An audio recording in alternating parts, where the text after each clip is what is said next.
sommaire de l'actualité de ce lundi 7 juillet sur la première, la poursuite des efforts des responsables du ministère de la Justice pour mettre fin à la lenteur qui caractérise le traitement des dossiers devant les juridictions, et ceci à travers l'initiation des magistrats et auxiliaires de justice aux technologies de l'information et de la communication.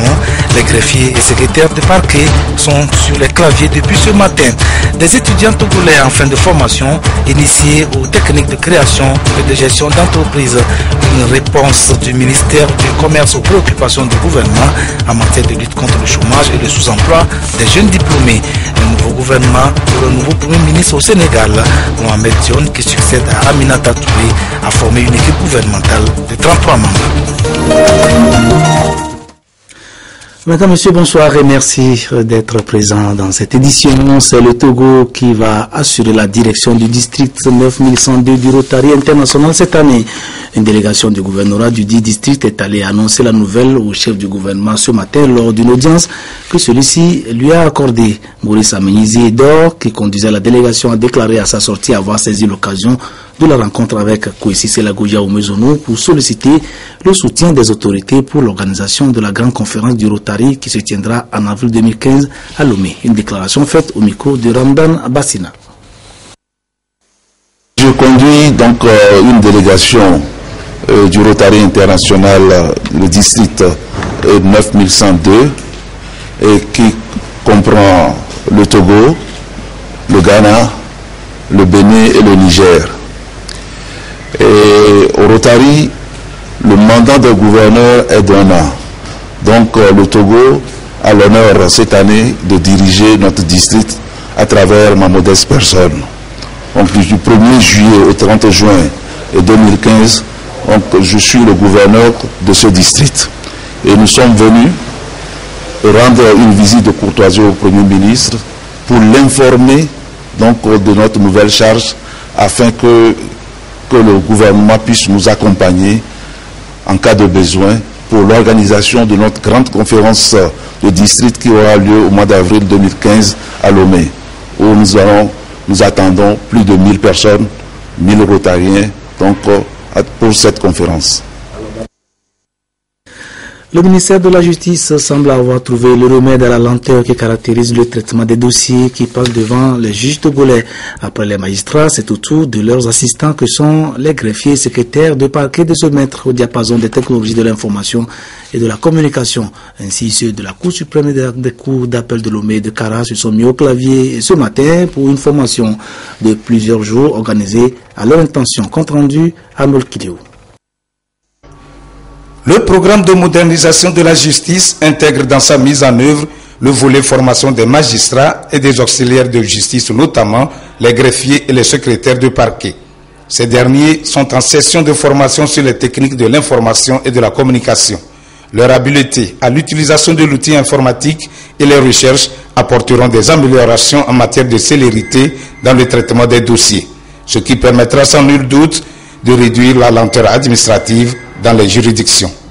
Au niveau de la justice, il est important que les greffiers qui ont la charge de mettre à la disposition des justiciables les décisions rendues par les magistrats puissent être capables d'utiliser l'outil informatique dans leur travail et pour faire en sorte que la justice soit rapide. Et vous savez que les greffiers et secrétaires de parquet constituent des acteurs incontournables dans l'administration de la justice. Ce sont eux qui travaillent avec les magistrats au quotidien, au niveau des audiences, au niveau des transports et même dans l'administration même de la justice. Pour permettre à l'administration judiciaire d'accomplir efficacement son rôle, le ministère de la Justice, dans son processus de modernisation, assure aux principaux acteurs qui l'animent des formations initiales et continues adéquates. La maîtrise de l'outil informatique vous permettra de résorber le problème de la lenteur judiciaire, surtout en ce qui concerne la mise en forme des décisions rendues, la préparation des rôles d'audience, la rédaction des procès-verbaux de transport, la gestion des fonds de greffe, l'élaboration des budgets des différentes juridictions. En outre, Vous aurez à vous familiariser avec plusieurs logiciels, dont l'Excel qui vous permettra de faire de nombreux calculs et de présenter les données et les résultats sous forme de tableaux et de graphiques afin de vous faciliter la tenue de la comptabilité dans les juridictions. Le programme des Nations Unies pour le développement, PNUD, a salué les avancées sur le chantier de la modernisation de la justice et du renforcement continu des capacités d'administration de la justice pour favoriser une justice de qualité et plus accessible aux citoyens. Des opérateurs économiques togolais auxquels se sont joints des cadres de certains départements ministériels se forment depuis ce lundi aux techniques de recherche de débouchés pour les produits Made in Togo. Une formation inscrite au programme du cadre intégré renforcé d'assistance technique liée au commerce dont bénéficie notre pays de la part de l'OMC depuis 2008 et dont le but est de permettre au monde des affaires d'avoir des informations sur l'existence des marchés et autres opportunités au plan régional et international. Précision, Carmen Madje Akapo. Depuis 2008, le Togo bénéficie de l'appui du cadre intégré renforcé, un programme conçu par les partenaires de développement pour accompagner les pays les moins avancés dans le processus de croissance à travers le commerce afin de relever le défi de la pauvreté. Et cet accompagnement passe par le renforcement des capacités des acteurs du commerce, ceci en vue d'intégrer les questions commerciales dans leur stratégie globale de développement. Ici, opérateurs économiques et cadres de 14 départements ministériels vont s'imprégner des nouvelles stratégies de recherche de marché et d'accès à l'information liée à l'exportation mises en place par l'Organisation mondiale du commerce, OMC. Nous allons leur montrer, il y a des experts formateurs qui sont là, qui leur donneront des informations nécessaires liées à ces outils que j'appelle le TradeMap et la BDI de l'OMC. La recherche de marché stratégique comprenant les informations détaillées sur les flux commerciaux internationaux aide les institutions à évaluer la compétitivité de la performance commerciale nationale et identifier les produits et les marchés prioritaires pour le développement. C'est pourquoi cette formation est basée sur deux grands axes. Il s'agira de visiter la base de données intégrée de l'OMC, l'Organisation mondiale du commerce, que nous appelons le TAO, le Trade Analysis Online. Donc c'est une analyse du commerce en ligne qui est interactif. Vous introduisez une donnée et vous voyez les réponses, vous les traitez comme vous voulez. Deuxième, il va concerner une autre base de données qui est la base de données du Centre du commerce international que nous appelons le TradeMap. Vous permet d'avoir des statistiques que vous pouvez manipuler à volonté. Et ça vous renseigne un peu sur la concurrence, les quantités qui sont en échange dans le monde en matière de commerce. Au sortir de cette rencontre, les opérateurs économiques ainsi que les institutions d'appui au commerce pourront désormais facilement trouver des opportunités de diversification de marché, connaître les barrières tarifaires qui existent sur un marché donné et la structure du marché mondial pour un produit donné. L'Organisation mondiale du commerce qui appuie cette initiative a été créée elle-même en 1995 avec pour mission de faciliter le libre-échange et le jeu de la concurrence entre les États membres. Dans le dossier qui va suivre, Carmen Madje Akapo nous rappelle la place qu'occupe cette institution dans les échanges commerciaux internationaux. Le commerce occupe une place capitale dans le processus de développement de tout pays. La convergence réglementaire sera le plus grand défi pour le système commercial dans l'avenir. L'Organisation mondiale du commerce, OMC, pose alors les réglementations qui doivent conduire les États membres à entrer dans le processus de libéralisation de leur politique commerciale. Sans l'OMC, les grands vont toujours écraser les petits. Donc c'est une organisation qui aide les petits pays comme les grands pays à échanger en toute convivialité et surtout à partager les informations qui concernent le commerce mondial.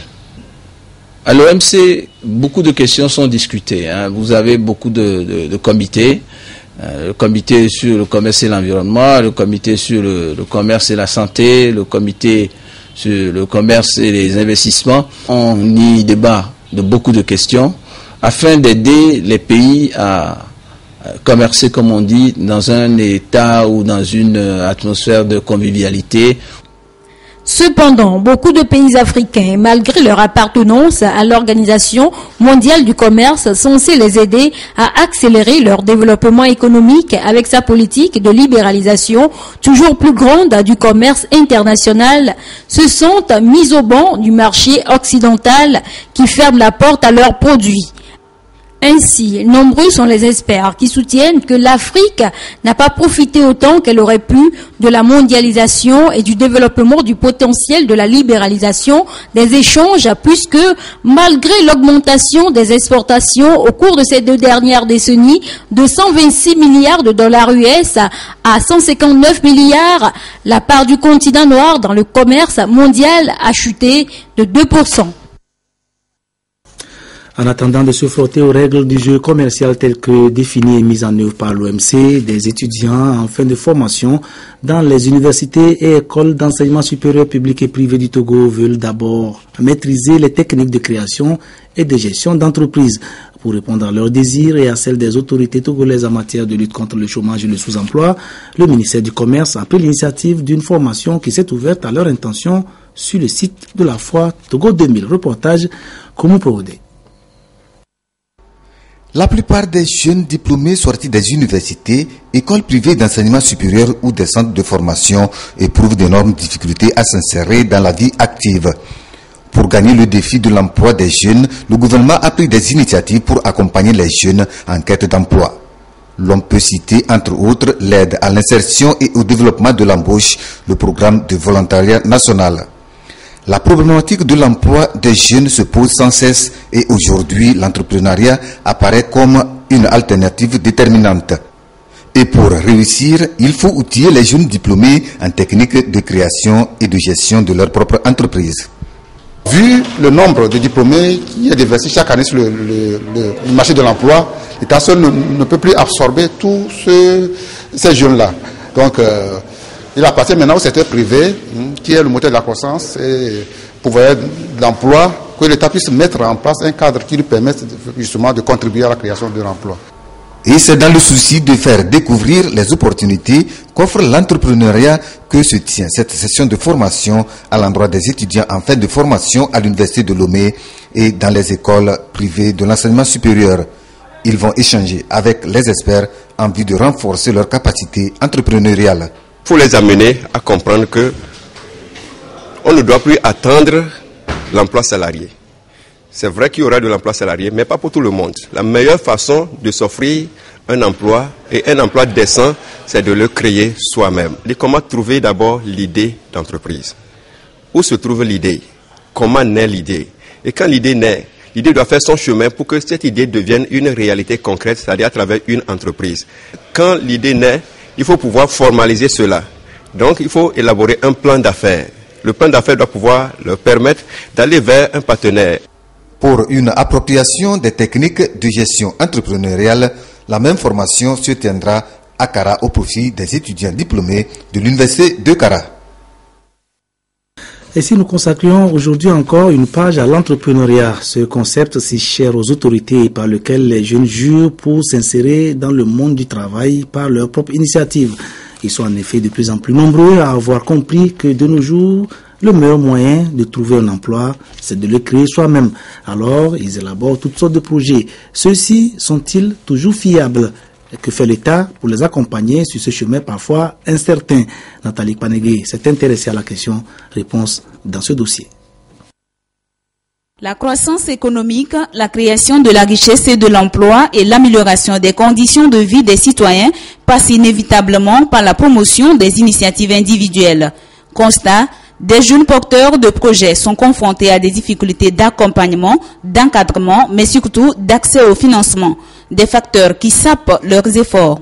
L'État a créé un certain nombre de réformes, notamment il a mis en place un centre d'informatique des entreprises où quand vous êtes porteur d'un projet, vous pouvez aller facilement créer votre entreprise en une journée Donc avec moins de coûts, actuellement, avec 31 400, vous allez créer votre entreprise.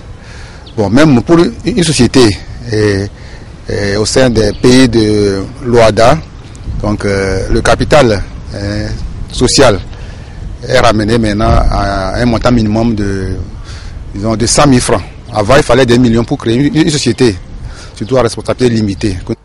L'entrepreneuriat se présente donc comme un important levier pour l'employabilité et l'insertion professionnelle des jeunes diplômés.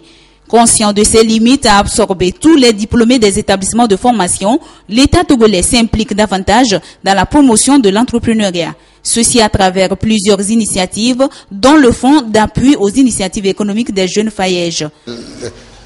L'entrepreneuriat a joué un rôle important, c'est-à-dire l'initiative privée d'une manière générale. Quand vous prenez les statistiques du centre d'informatique des entreprises, par rapport, depuis que les réformes ont été engagées pour simplifier les procédures, on voit qu'il y a un nombre important dans l'entreprise qui se crée. Donc, par rapport à 2013, pour cette année 2014, à la fin du premier semestre, on dit qu'il y a plus de 10 000 entreprises qui sont créées. Donc, cela prouve que l'initiative privée prend de l'ampleur dans notre pays. Donc, et c'est ça que le gouvernement attend. Pourquoi il met en place un cadre pour permettre à ce que ce secteur privé puisse se développer. Pour relever le défi de l'entrepreneuriat au Togo, l'une des pistes de solution serait d'intégrer la culture de l'entrepreneuriat dans les programmes scolaires et l'inculquer aux citoyens dès leur jeune âge. Ainsi, oser entreprendre serait un atout pour soutenir la croissance économique et permettre aux jeunes diplômés de s'auto-employer. Parmi tous ces jeunes initiateurs de projets, il y en a qui s'en sortent plutôt bien. C'est le cas de ceux que nous allons voir dans le dossier qui va suivre.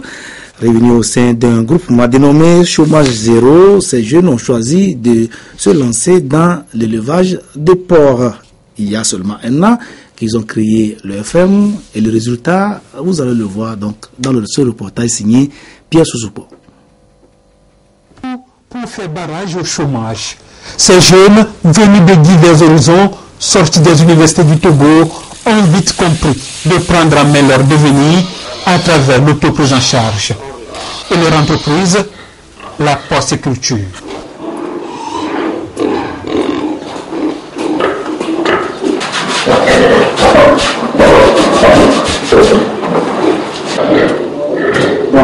Souvent ça se pose, c'est ici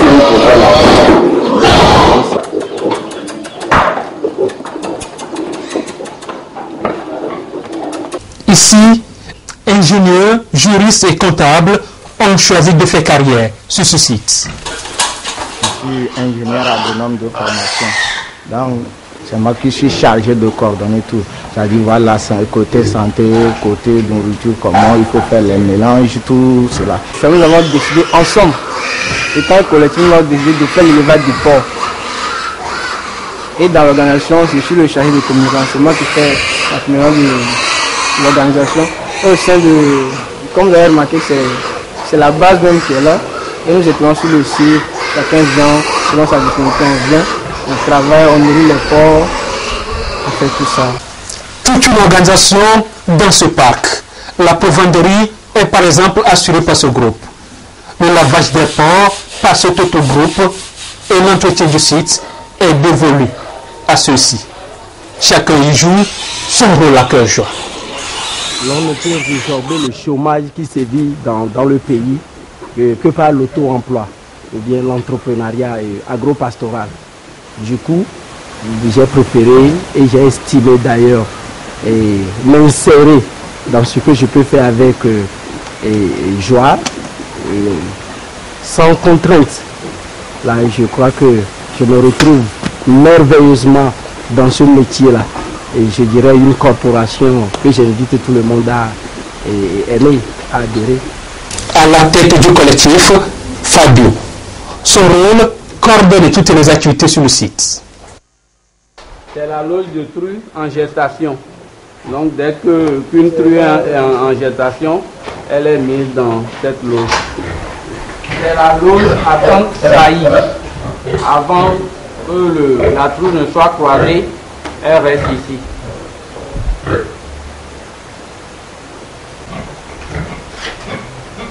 C'est la verraterie. c'est là où est conservé le verra du site. Après 2 mois du démarrage de ce projet, le groupe reste confiant quant à l'avenir. Nous voulons que dans un avenir très proche, cette association puisse s'étendre sur toute l'étendue du territoire, c'est-à-dire accorder des formations à des jeunes, à nos cadets qui arrivent aussi, pour qu'ils puissent étendre aussi ces genres de projets dans presque toutes les autres villes du pays. Actuellement, une trentaine de ports se partagent les locaux de ce site. Avant les premiers résultats, les objectifs fixés pourront être atteints selon la coordination du projet. Je pense qu'aujourd'hui, si même il y a un concours national, je n'irai pas postuler parce que je vois déjà le bout du tunnel à travers l'exécution de ce projet et je pense que ça peut quand même nous garantir un avenir certain. Nous voudrions vendre 35 verras et jusqu'à la fin de l'année, nous avons estimé leur poids moyen à 80 kg. Et si le kilo se vendait à 1000 francs, donc c'est à ce petit exercice que nous voudrons bien nous livrer. Ça fait 35 ports de 80 kilos pour 1000 francs, ce qui nous donne une recette annuelle de 2 800 000. Et bon, selon les prévisions, nous avons estimé les charges à peu près 1 million pour la première année. Donc là, nous aurons à dégager une marge bénéficiaire de 1 800 000. Vous voyez que ce n'est pas perdu. D'autres projets comme la pisciculture, l'élevage des pondeuses seront progressivement mis en œuvre par le collectif Chômage Zéro, qui emploie déjà près d'une trentaine de jeunes. La compagnie Énergie électrique du Togo veut améliorer les relations entre ses agents et sa clientèle. Elle a convié à cet effet ses chefs d'agence et ses commerciaux à une rencontre ce lundi pour leur parler management et gestion de la relation clientèle. Christine Petcheké-Aroudé, reportage. L'accueil des clients est un facteur déterminant dans l'évolution de l'entreprise. Un client maltraité raconte sa mésaventure à des dizaines de personnes et les effets sont dévastateurs pour l'entreprise. Les responsables de la compagnie Énergie électrique du Togo en sont conscients. Ils forment les chefs d'agence et chefs commerciaux au management et gestion de la relation clientèle. Le meilleur outil pour le management, c'est se connaître soi-même et avoir la confiance en soi. Déjà. Et un deuxième outil, c'est la cohérence. C'est-à-dire que pour proposer à une équipe de suivre soi-même, il faut qu'on soit fort dans ce qu'on est et aussi fort dans ses objectifs. Et après, les gens vous suivent. Donc ce qu'on va faire comme outil principal, c'est que chaque personne va devoir, pendant les 6 jours, être en situation de management sur un point de la formation. Et ça fait partie donc des objectifs de la lettre de mission qu'on nous a assignée et évidemment cette lettre de mission s'inspire du contrat de performance que la CET a signé avec l'État. Nous avons le devoir donc de nous rapprocher, de satisfaire la clientèle dans le cadre de notre service et la satisfaction de cette clientèle passe par la mise en place des outils dont la formation. Les relations clientèle traitent de l'accueil physique, téléphonique, bref, de toutes les relations avec le client. Les chefs d'agence et commerciaux vont aussi améliorer leur savoir-faire en gestion des conflits. Ils auront, après la formation, à mobiliser les ressources humaines de leur agence et services commerciaux pour les former et ainsi mieux répondre aux attentes de la clientèle. Actualité à l'étranger, la primature a changé de locataire ce week-end au Sénégal. Mohamed Dione, qui a succédé à Aminata Touré, emporté par sa défaite aux élections municipales, a publié son gouvernement aujourd'hui. Une occasion pour les opposants sénégalais de se livrer à une attaque en règle contre le président Macky Sall pour sa gestion du pays qu'il juge catastrophique. Le Sénégal s'est doté dimanche soir d'un nouveau gouvernement dirigé par Mohamed Dione. Il est le 3e nommé par le président Macky Sall au pouvoir depuis un peu moins de 3 ans. Cette nomination intervient après le limogeage vendredi dernier d'Aminata Touré au lendemain d'une défaite aux élections municipales et départementales à Dakar. Réputé proche du président Macky Sall, le nouveau Premier ministre s'est entouré d'une équipe de 39 membres. Mohamed Dionne a dès sa nomination appelé son gouvernement à se mettre au travail. Le chef de l'État m'a donné et a donné au gouvernement de la République une feuille de route qui peut se décliner en 2 mots: au travail. Pour les opposants, ce changement de gouvernement est un non-événement. Pour le parti Réumi de l'ancien Premier ministre Idrissa Seck, le véritable problème, c'est le président lui-même. Est-ce qu'il faut maintenant ne pas s'orienter et s'intéresser sur la politique même du président de la République que ces premiers ministres doivent exécuter? Parce que nous l'avons constaté, nous avons eu un technocrate, ensuite un politique, ça n'a pas donné de résultat. Ça montre tout simplement qu'il y a un problème de vision, qu'il y a un problème de démarche. Selon dit, la formation du nouveau gouvernement est à la une de tous les quotidiens de la place. Dans les rues de Dakar, le sujet est également abordé. Tout le monde souhaite que l'on tourne la page des élections pour que le gouvernement prenne en compte le quotidien des citoyens. On n'a pas de travail, les denrées sont chères et tout ça. 23 ministres du gouvernement sortant conservent leur poste. Mais l'on note tout de même le départ de l'écologiste Haïdar El Ali, ex-ministre de la Pêche et de l'économie maritime. Au Kenya aussi, les opposants en veulent au président Uhuru Kenyatta et à son gouvernement pour leur incapacité à juguler l'insécurité qui règne dans le pays. Allusion faite aux multiples attaques perpétrées par les islamistes somaliens Shebab sur le territoire kenyan, mais aussi la corruption et la vie chère des milliers de militants et sympathisants de l'opposition sont descendus dans les rues de Nairobi pour crier leur ras-le-bol. Ce sont plus de 15 000 agents qui ont été déployés autour du parc Uhuru à l'occasion de la grande manifestation de l'opposition à Nairobi. Une manifestation sous haute tension après la mort d'une vingtaine de personnes dans de nombreux raids près de la côte touristique. Ils ont été nombreux à répondre à l'appel de Raila Odinga, le chef de l'opposition qui a appelé ses partisans à dénoncer la politique du gouvernement, notamment l'insécurité et la corruption. Mais c'est surtout la cherté de la vie qui a fait descendre la plupart des manifestants dans la rue. Nous demandons au gouvernement de nous écouter parce que le coût de la vie est devenu trop cher, les transports sont trop chers, bref, nous vivons une période difficile et c'est ce que nous sommes venus demander au gouvernement en manifestant ici. Les manifestants sont venus montrer leur hostilité au gouvernement en place, ils réclament sa démission. Nous sommes ici nombreux à pleurer pour une justice pour tous les Kenyans qui souffrent.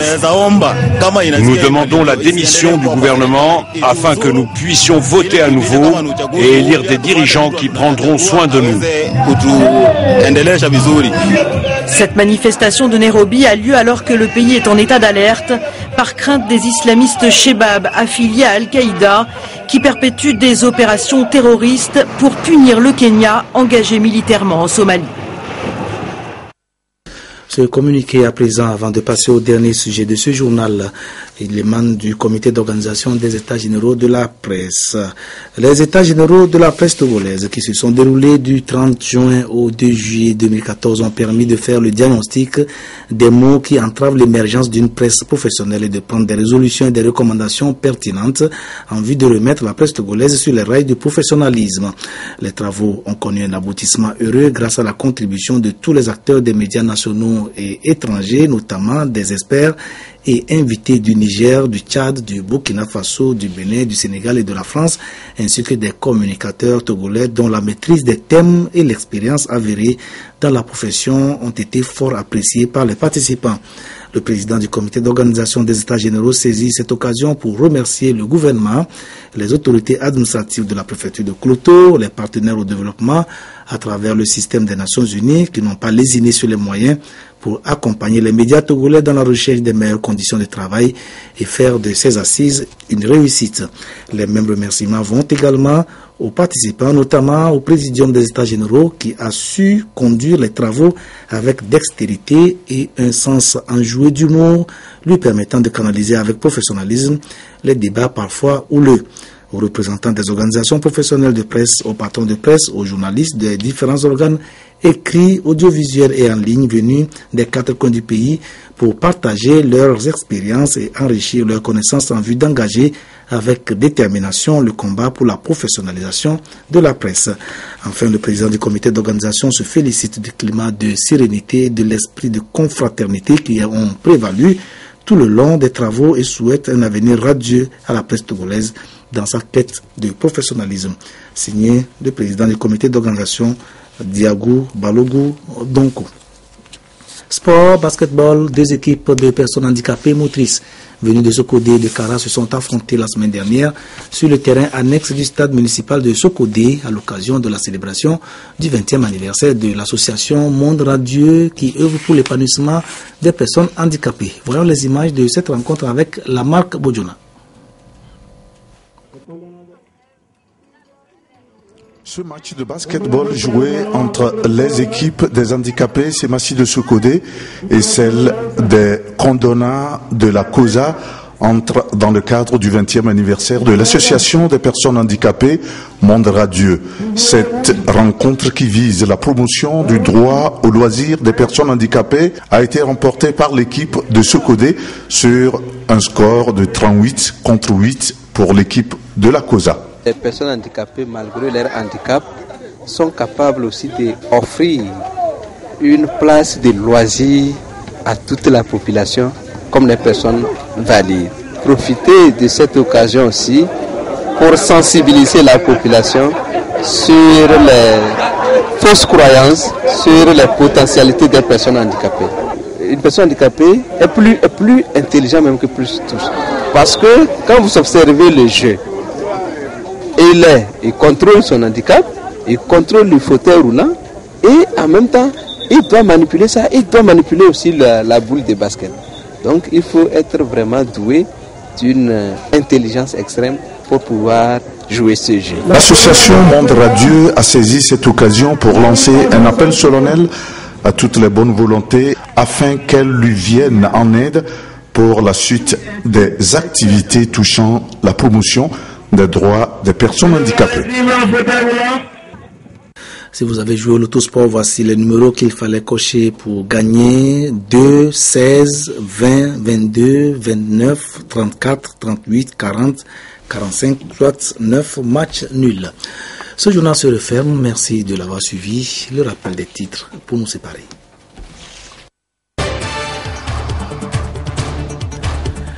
Au sommaire de l'actualité de ce lundi 7 juillet sur la première, la poursuite des efforts des responsables du ministère de la Justice pour mettre fin à la lenteur qui caractérise le traitement des dossiers devant les juridictions, et ceci à travers l'initiation des magistrats et auxiliaires de justice aux technologies de l'information et de la communication. Les greffiers et secrétaires de parquet sont sur les claviers depuis ce matin. Des étudiants togolais en fin de formation initiés aux techniques de création et de gestion d'entreprise. Une réponse du ministère du Commerce aux préoccupations du gouvernement en matière de lutte contre le chômage et le sous-emploi des jeunes diplômés. Le nouveau gouvernement pour le nouveau Premier ministre au Sénégal, Mohamed Dionne, qui succède à Aminata Touré, a formé une équipe gouvernementale de 33 membres.